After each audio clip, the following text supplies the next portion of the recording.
Hello you guys, welcome back to another video.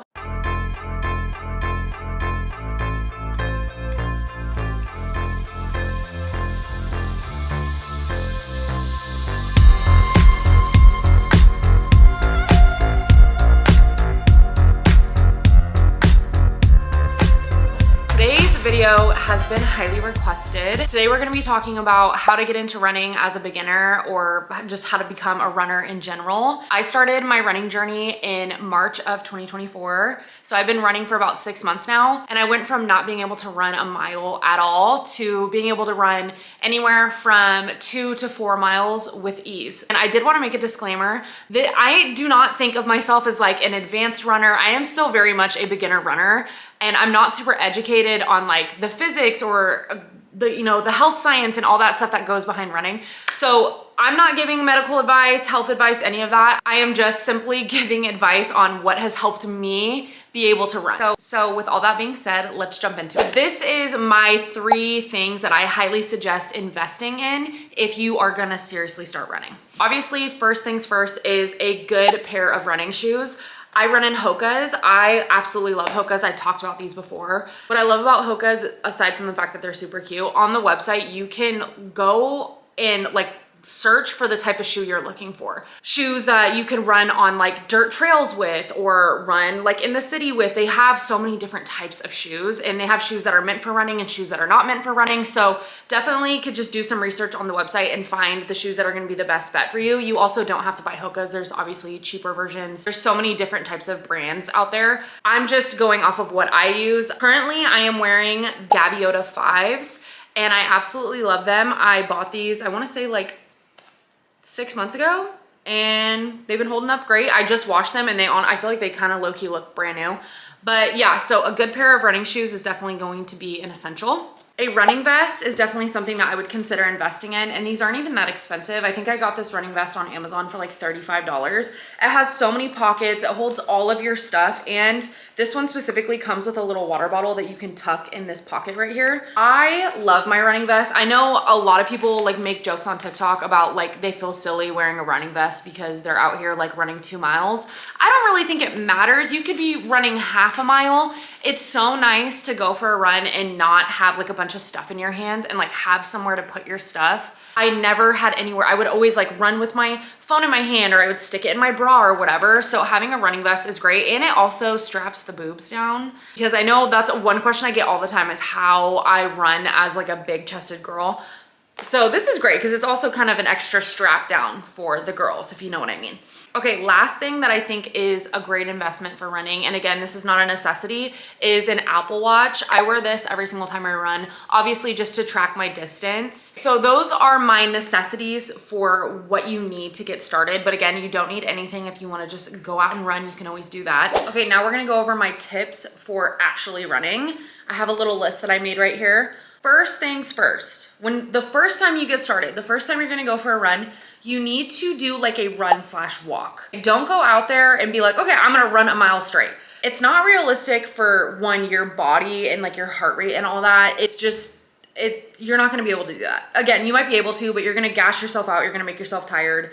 It's just not a smart idea. And another thing to note, like I said before, running outside and running on a treadmill in a gym, those are 2 completely different things in the way that it impacts your body. So when you go and run outside, it's going to hurt your body. Your body is not going to be adjusted. So if you've never been someone that's ran on concrete and you're like, all right, I'm gonna go for a mile run, and you just start pounding your legs into the concrete, your body's gonna be like, what the hell are we doing? And you're gonna be in a lot of pain. You're gonna give yourself shin splints. You're gonna hurt your feet. There's so many things that could go wrong. So for the first couple weeks, I would definitely suggest doing a run/walk type of situation.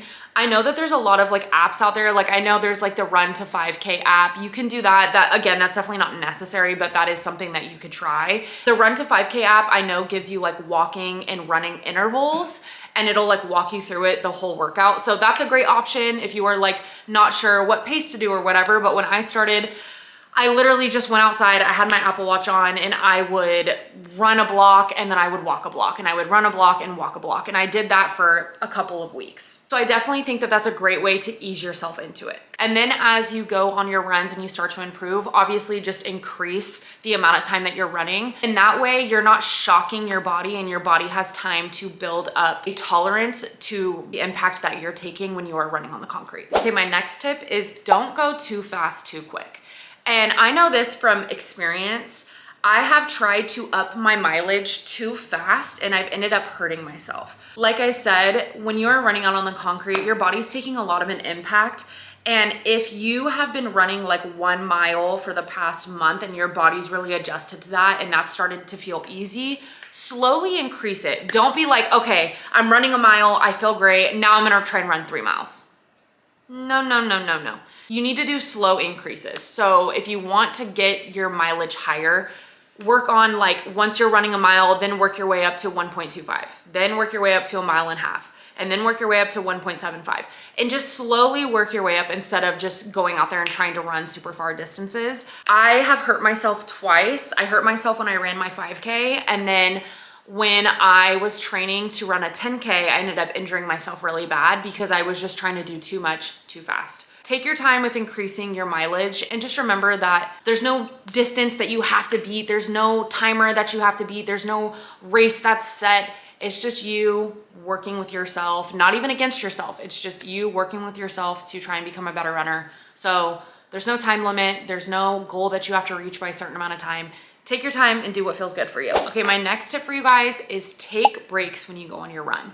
This was something that I didn't really have this breakthrough until I was maybe like 4 months into my running journey.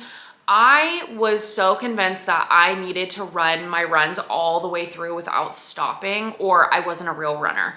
And that is not true. That is not the case. At the end of the day, whether or not you're taking breaks, you are still running. You are still a runner. When I was at the beginning stages of my running journey, I had a really hard time upping my mileage because I had a hard time running certain distances without breaks. And I was trying to get up to like 3 miles, but I was trying to force myself to do it without stopping. And so it was really, really hard for me. So now when I run, I will do like 2 or 3 stops on like a 3-mile run, and it makes it so much easier for me. I stop and drink water, I stop and stretch. It makes my run so much more enjoyable, and I feel like I'm able to hit my goals easier, and I'm not like dragging myself through the run because I'm not letting myself stop. So don't let anyone tell you that if you take breaks during your run, you're not a real runner. That is not true. Obviously it's different if you sign up to run a race and you're like, oh, I really, my goal is to not stop my whole run.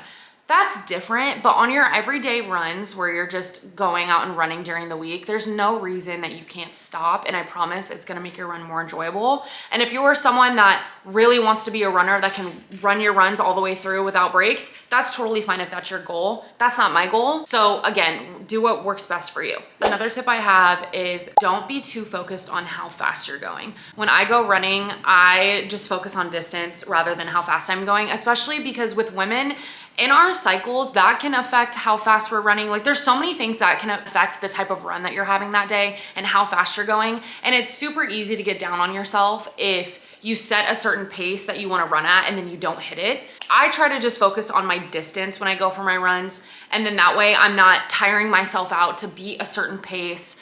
So when I go running, I just decide, okay, how far do I want to run today? And that's all I focus on. And your pace is something that will naturally improve when you start becoming a runner. When I first started running, my first mile that I ever did, I was at like a 16 or 18 minute pace, something like that. I think it was 18 minutes. I just did a run today and I was running like a 12 to 11 minute pace. So even if you are not focused on your pace, as you become a runner, your pace will naturally improve. So it's not even something that you have to be hyper focused on for it to improve on its own.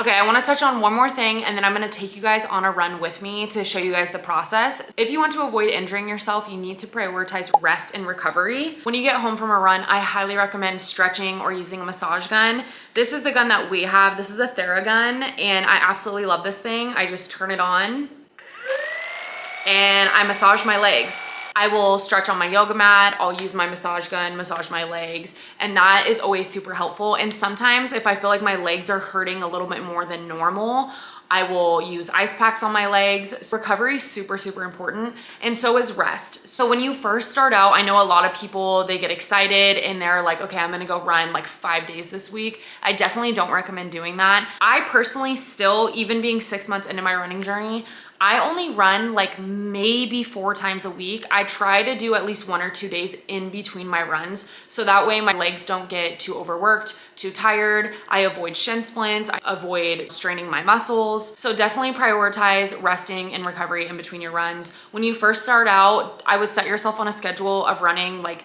maybe run on Monday and then run again on Wednesday or Thursday, and then maybe run again on Sunday. I think that's a good schedule. 2 to 3 days in between your runs is great when you are just starting out.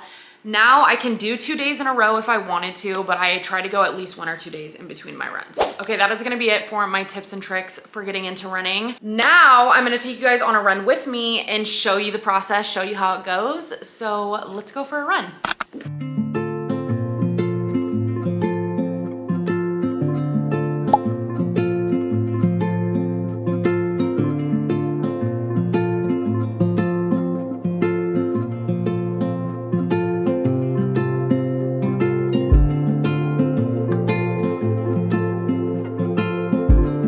I just hit the half-mile mark.